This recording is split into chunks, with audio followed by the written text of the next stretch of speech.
Hola, muy buenas chavales, estamos aquí en Juarez siguiendo la serie por el 8º capítulo. Así que nada, os dejo con él y nos vemos en un ratillo. Truth can sometimes seem might malleable, depending upon your point of view. Like how those dime novels make you out to be something you're not? Jack, don't be starting trouble. No, he's right. They do tend to exaggerate. Did they exaggerate your part in taking down the Daltons? Well, I was there in the flesh, boy, so I saw what happened firsthand.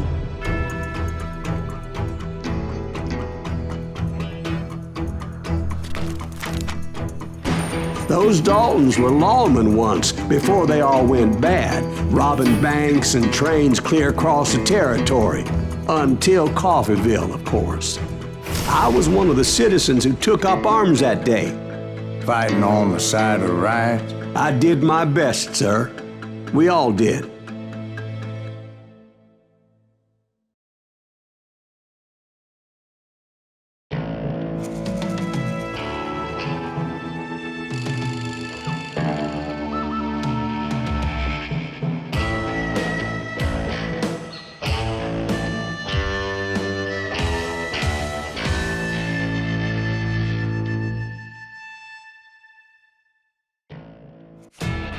It was early morning. One of my friends was a local gunsmith, and he handed out firearms to anybody who'd take one. You see, the Daltons got it in their heads to rob 2 banks at the same time. 2 banks on the same damn street. Story was Bob Dalton's girl was always writing him about how he had no ambition. Oh, you're nobody next to Jesse James, she'd say. Finally, the bastard took his brothers to Coffeeville just to shut her up. Well, the locals recognized the Daltons right off. Before they could get away, half the town took up arms to defend their property. Their first mistake was pulling a job in their own damn hometown. The boys grew up in Coffeeville, so everybody knew them. The bank teller tricked them, telling them the time lock on the safe wouldn't open till 9:30. Well, that gave the locals enough time to prepare an ambush for those sons of bitches. Hey, we got us a hero. Put some holes in him.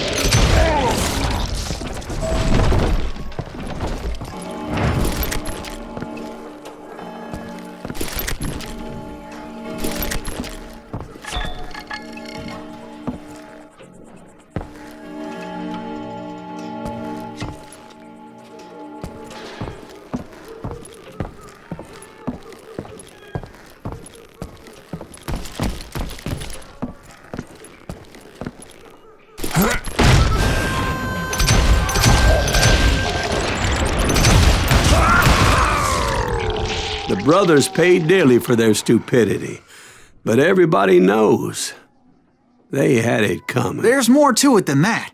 I read all about that day, so I know for a fact that it went down very differently. First of all, it was high noon. A posse of U.S. deputy marshals were on the rooftop across the street. Get ready, boys.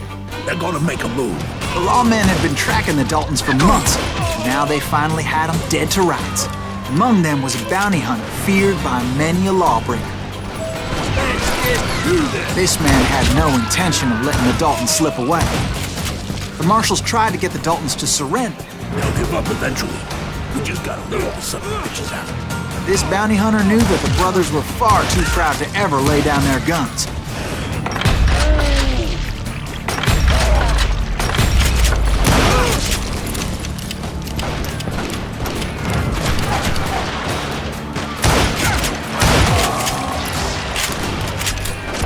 He went in there alone to confront those criminals.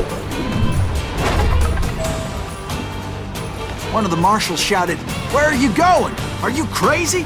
Hey, where do you think you're going, dumbass? That rifle's mine. But he paid him no mind. He saw a way to get around to the back of the bank.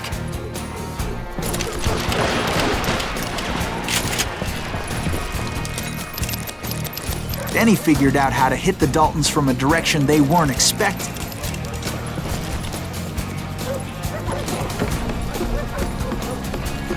from above. Fortunately, a water tower was right there. A moment later, he was climbing up a steep ladder, laughing at danger as he did. It was brave men like him who risked their lives to tame this wild country.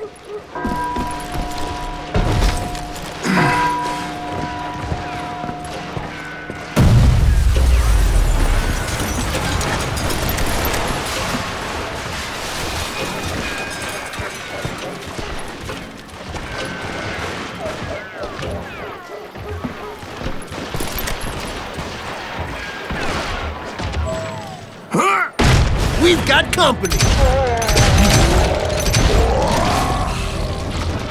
Heroic men like him, who did what other men couldn't or wouldn't to make this country free.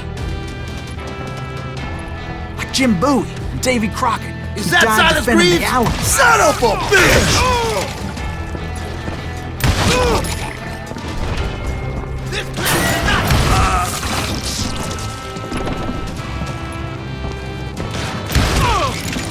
You can't hide from me!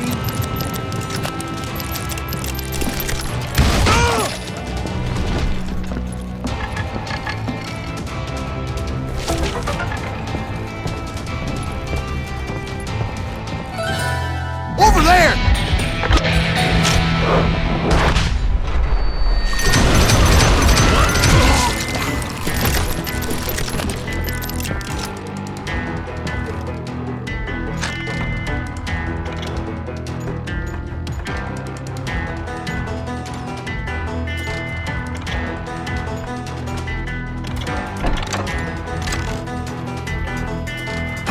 That's Silas Greaves! What the hell? Blam! Blam! He came away victorious, taking down those thieving Daltons.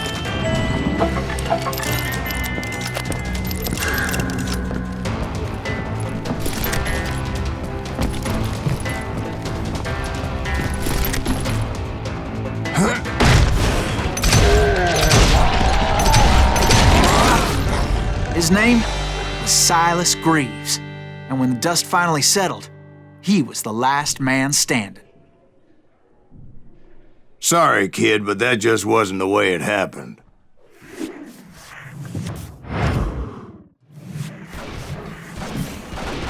It was early evening, not high noon.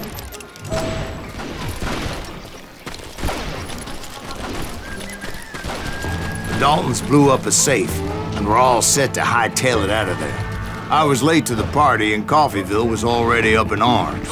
Those pathetic deputies surrounding the bank were dropping like flies.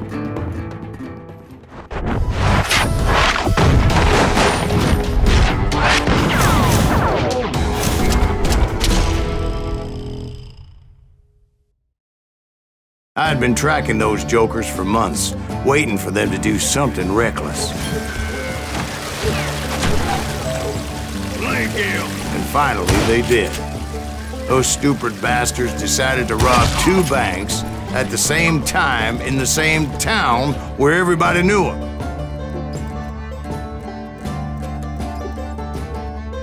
But they still had friends in Coffeyville.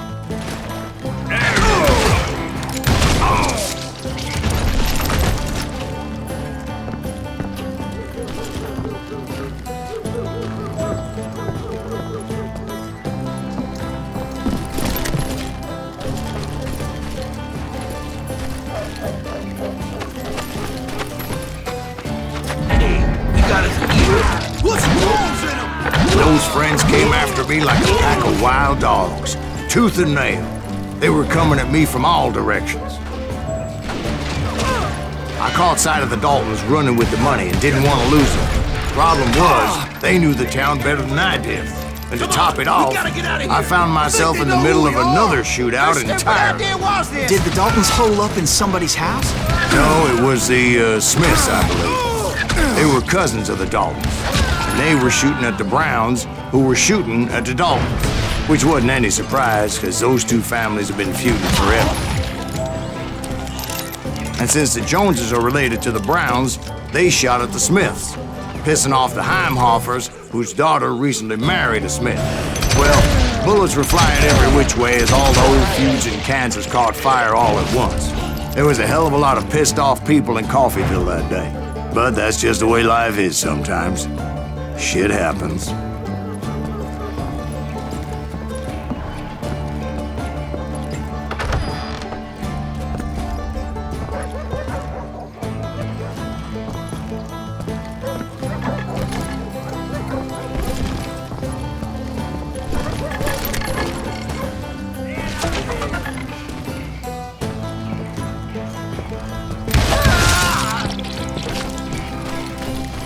The Dalton boys knew I would never give up.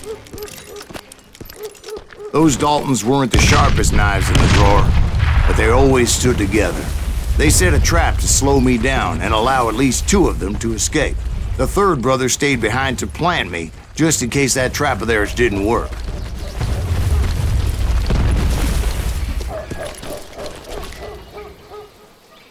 It was Emmett, the youngest. And he decided to stand his ground and face me down. I ain't afraid of you, Silas Greaves. This is where it ends for you. He was determined to protect his brothers. And I understood how he felt.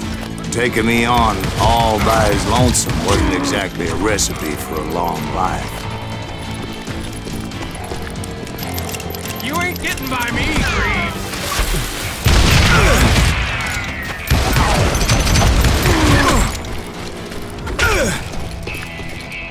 Gonna beat you like a red-headed stepchild.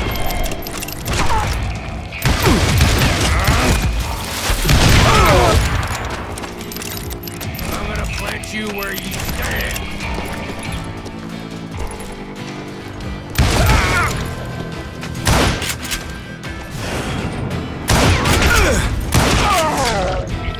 But Emmett Dalton survived the robbery in Coffeyville. He's the only Dalton who did. They say he was shot 23 times. Well, Dwight, who do you think put all those damn holes in him?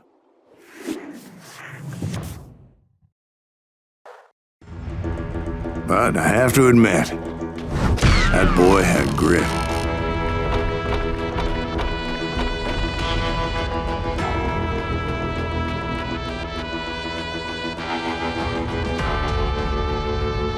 Bueno, chavales, esto ha sido todo. Así que este es el final del capítulo 8 y nos vemos en la próxima. Hasta luego.